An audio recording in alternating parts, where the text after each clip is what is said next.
Bonjour, bonjour. Je vous remercie d'être présent aujourd'hui pour cette petite émission de McKinsey Consulting. Alors, qu'est-ce que c'est que McKinsey Consulting? Vous commencez à connaître la chaîne. Nous sommes là pour vous accompagner, notamment pour vos projets de business, d'investissement, de optimisation fiscale, notamment sur le Maroc, mais pas que, également sur Dubaï. Voilà. Alors pourquoi investir au Maroc?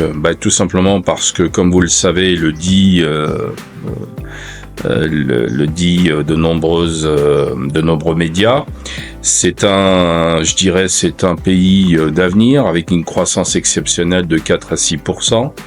Et que ce mardi et mercredi, la ville de Dakhla accueille un événement de marque, le Forum d'investissement Maroc et États-Unis d'Amérique. Objectif, renforcer les liens économiques, promouvoir la région et faire connaître ses potentialités et opportunités d'investissement auprès des investisseurs et opérateurs américains, initié par le Conseil de la région de Dakhla Oued Dahab en partenariat avec le ministère de l'Industrie et du Commerce. Ce forum vise aussi à consolider la coopération bilatérale et à développer de nouveaux investissements directs américains. Plusieurs domaines sont concernés, dont l'agriculture, le tourisme, les mines et les énergies renouvelables.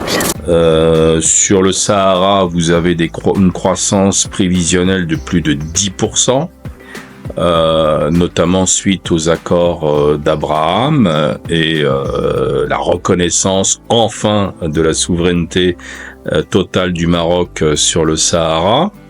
De nombreux pays ont déjà fait des investissements colossaux, notamment les Émirats Arabes Unis, mais aussi l'Arabie Saoudite, la Chine, la France, tardivement certes, mais quand même, la Grande-Bretagne dans peu de temps, l'Allemagne et de nombreux groupes mondiaux, mais aussi des particuliers qui investissent dans l'immobilier, dans des projets de centres de formation, de centres médicaux.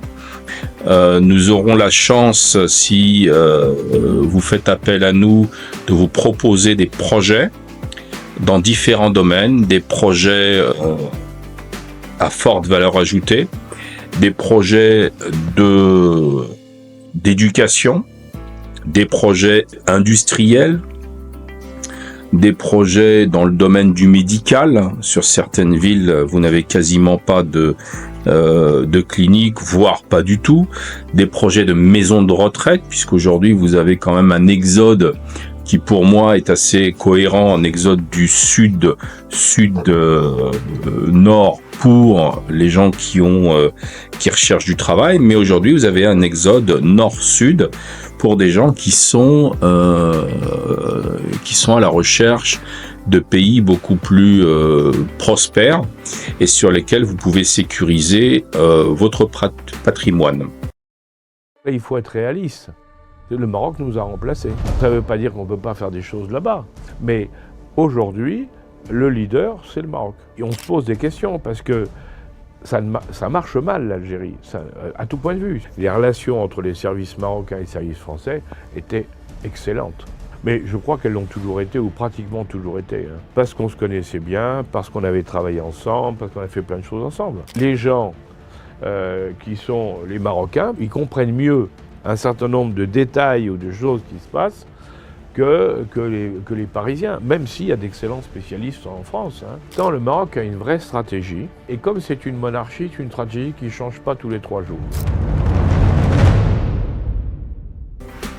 Alors ce que je vous invite à faire tout simplement, c'est de nous contacter et que l'on puisse étudier vos projets. Nous sommes installés au Maroc, je suis moi-même franco-marocain, c'est un écosystème que je connais assez bien. J'ai également une présence importante sur Dubaï. Voilà, donc en fonction de ces deux destinations, nous pouvons vous accompagner, mais pas que. Si vous avez aussi des projets sur un autre pays en particulier, nous pouvons vous accompagner en matière de consulting. Voilà, donc n'hésitez pas à remplir la fiche contact et je me ferai un plaisir de vous renseigner. Merci à vous, à très bientôt.